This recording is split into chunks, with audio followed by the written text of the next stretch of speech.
नमस्कार. श्री स्वामी समर्थ.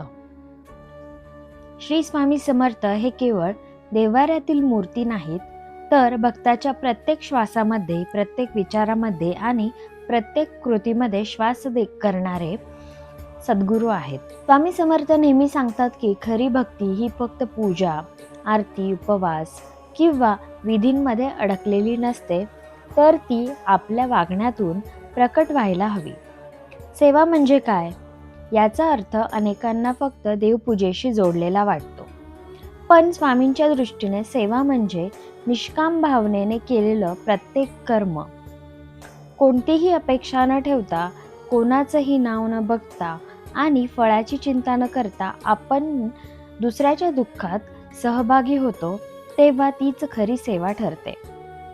भुकेलेल्या माणसाला अन्न देणं, रडणाऱ्या माणसाचं बोलणं शांतपणे ऐकून घेणं, आजारी व्यक्तीची मनापासून सेवा करणं किंवा कुणाबद्दल मनात वाईट विचार न ठेवता त्याला माफ करणं, या सर्व गोष्टी स्वामी समर्थांना अत्यंत प्रिय आहेत. सेवा म्हणजे फक्त बाहेरची कृती नाही, तर आतल्या अहंकाराचा त्याग आहे. जेव्हा आपण सेवेत उतरतो, तेव्हा मी हा भाव हळूहळू विरघळतो आणि आपण हा भाव निर्माण होतो. स्वामी समर्थ सांगतात की जिथे अहंकार असतो, तिथे देव उभा कधीच राहत नाही, आणि जिथे सेवा भाव असतो, तिथे देव आपोआप प्रकट होतो. म्हणूनच सेवा हीच खरी पूजा आहे. फुलं, हार, नैवेद्य हे सगळं बाह्य स्वरूप आहे, पण सेवेतून व्यक्त होणारा प्रेमभाव हा अंतःकरणातील देवाला जागृत करतो. सेवा का करावी? तर सेवेने आपलं मन शुद्ध होतं, विचार सकारात्मक होतात आणि कर्माचं ओझं हलकं होतं. अनेक वेळा आपल्या जीवनामध्ये अडचणी येतात, मन अस्वस्थ होतं आणि आपण देवाला प्रश्न विचारू लागतो. पण स्वामी समर्थ म्हणतात की आधी सेवा कर, मग उत्तर आपोआप मिळेल. कारण जेव्हा आपण दुसऱ्याच्या वेदना कमी करतो, तेव्हाच आपल्या वेदनांवर स्वामी समर्थ स्वतः औषध लावतात. सेवा करणारा भक्त कधीही एकटा नसतो.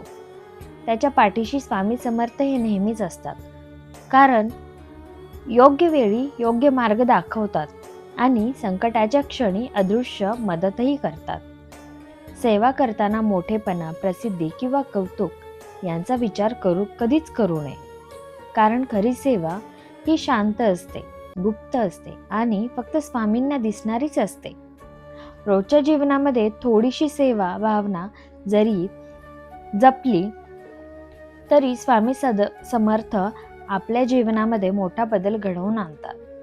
म्हणूनच स्वामी भक्तांनी मोठ्या कर्मकांडापेक्षा मनापासून केलेल्या सेवेवर विश्वास ठेवायला पाहिजे. कारण जिथे सेवा असते ना, तिथे स्वामी समर्थांचा वास देखील असतो, आणि ज्या अंतःकरणामध्ये सेवाभाव आहे ना, तिथेच स्वामी समर्थ कायम स्वरूपी निवास करत असतात. तुम्हाला हा व्हिडिओ आवडला असेल तर व्हिडिओला लाईक करा, चॅनलला सबस्क्राईबही करायला विसरू नका आणि हा व्हिडिओ जास्तीत जास्त लोकांपर्यंत नक्की पोहोचवा. श्री स्वामी समर्थ. जय जय स्वामी समर्थ.